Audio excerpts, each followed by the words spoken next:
Vamos conversar com o professor da Universidade Federal do Ceará, Átila Amaral, cientista político e filósofo político, interagindo direto aí de Fortaleza, capital do Ceará. Doutor Átila, ultimamente tem havido aí muita exploração na chamada grande mídia de um tema, a liberação para o uso de armas. Quando se fala de armas, fala também em segurança pública. Existe alguma relação, doutor Átila Amaral, entre segurança pública, armas e democracia?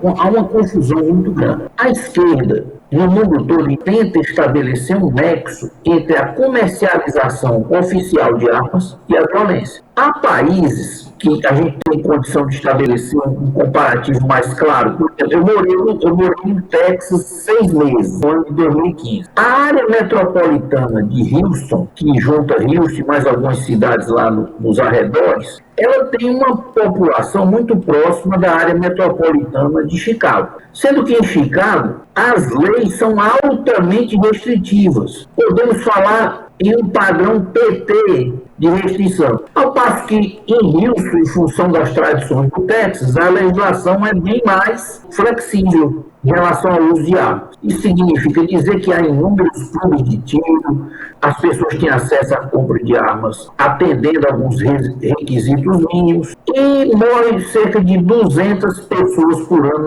na área metropolitana de Houston por homicídio, utilizando arma de fogo, que a arma não atira sozinha, tem que ter alguém que puxa o gatilho. Em Chicago, na época, 5 vezes mais praticamente. Não há uma relação instantânea entre a quantidade de armas, pelo contrário, a arma pode ser um inibidor da violência. Se nós olharmos mesmo a experiência do Brasil, pelos números aqui do Ceará, no governo Tassi, que terminou em 2002, foram assassinadas cerca de 5 mil pessoas. O governo que veio depois foi o governo do Lúcio. O Lúcio era um homem ligado ao regime militar, mas ele foi para o PSDB. Então ele foi eleito como sucessor de Tassi. Morreram cerca de 6.500 pessoas. No governo Cid, que já é uma era do PDT e do PT, subiu para 2.800. No primeiro governo Cid, que é o irmão do Ciro, 8.500 mais ou menos. No segundo governo Cid, morreram cerca de 15 mil pessoas por homicídio. E no primeiro governo Camilo, morreram algo em torno de 18 mil pessoas.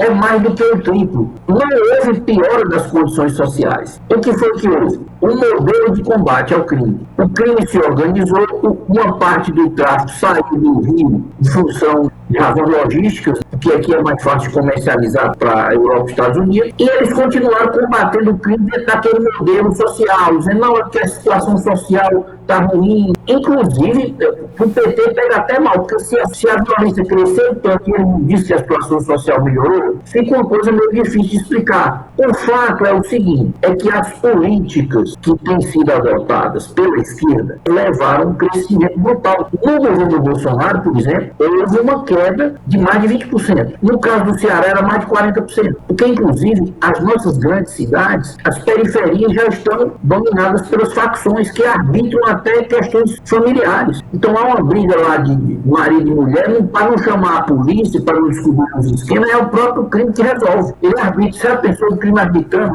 um contencioso familiar, a mulher está ameaçada, ela não chama a polícia, porque senão a polícia vem e pode flagrar outras coisas acontecendo ali, que são áreas dominadas. Em alguns casos, há até subtração de moradias. Então, se você deixar muito tempo a moradia, viajar para o outro interior, periferias tem muita gente no interior. Então, se você vai para o interior, passa 15 dias, se ele não sinalizar bem, não deixar ninguém lá, pode ser que ele esteja ocupado por essas facções. E quem é que vai tomar? Porque na justiça isso funciona lentamente. Eu sei que pode haver fanatismo dos dois lados nessa discussão. Mas o que prevalece, o nível de segurança que o poder público pode me dar é muito baixo. Se eu entender que eu preciso, para me proteger ou de ameaças, ou se eu moro numa área um tanto perigosa, se eu entendo que a minha segurança aumenta, eu comprando uma arma dentro das especificações legais, com os registros todos feitos e as taxas pagas, eu acho que o governo não deveria se meter nisso. Estabelecer condições razoáveis para isso. Eu, por exemplo, sou oficial de justiça, eu nunca quis ter arma, não é por conta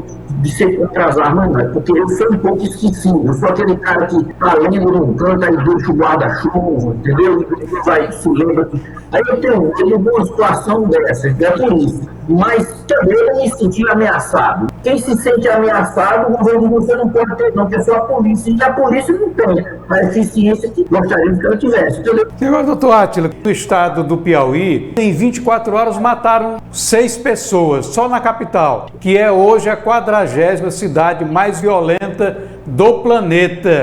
O Brasil, das 50 cidades mais violentas do mundo, o Brasil tem 10. Dessas 10 nós estamos no Nordeste. Será coincidência?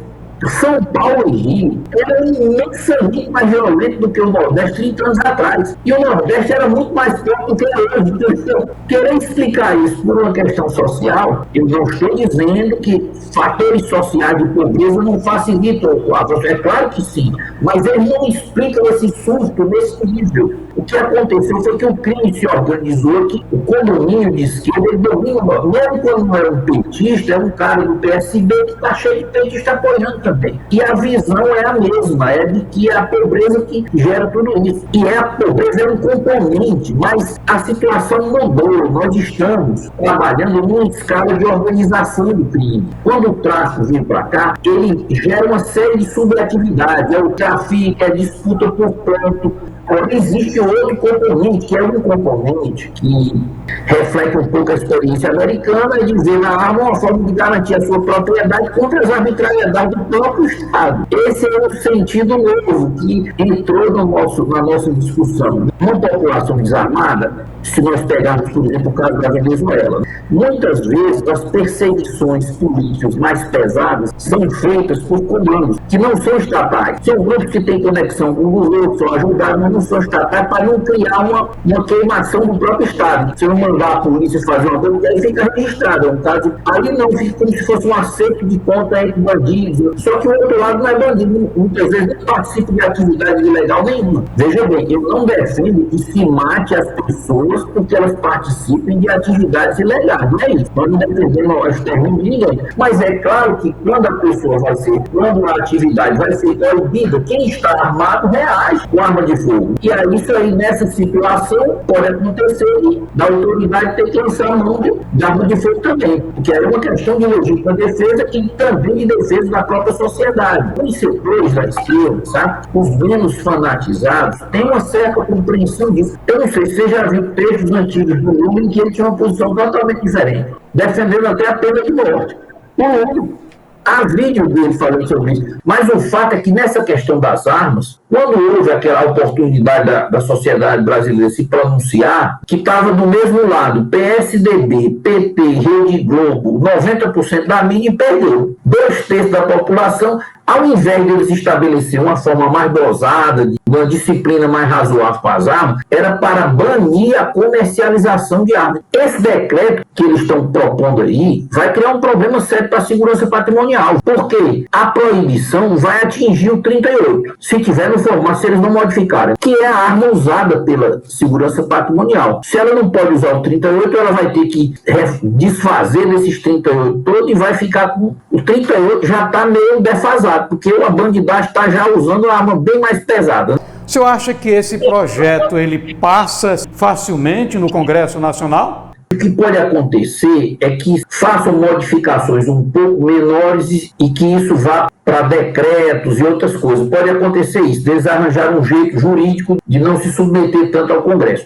Em relação ao Congresso, eu acho que medidas dessa natureza elas podem passar no Congresso, mas vão ter que passar por uma certa mitigação. O Estado, como é que o cidadão vê? Cobra impostos altíssimos, não provê a segurança básica e agora quer tirar o meu direito. Essa é a questão principal. Independentemente de ser um instrumento para se defender de ditadura ou não, a arma é um instrumento para eu defender a minha integridade patrimonial, física e a da minha família. E aí o paradoxal é que é exatamente no governo que mais se flexibilizou o acesso às armas, que foi o governo Bolsonaro, que a violência mais... Na era Dilma, a violência chegou a ultrapassar o patamar dos 60 mil homicídios por ano, 62 mil homicídios por ano.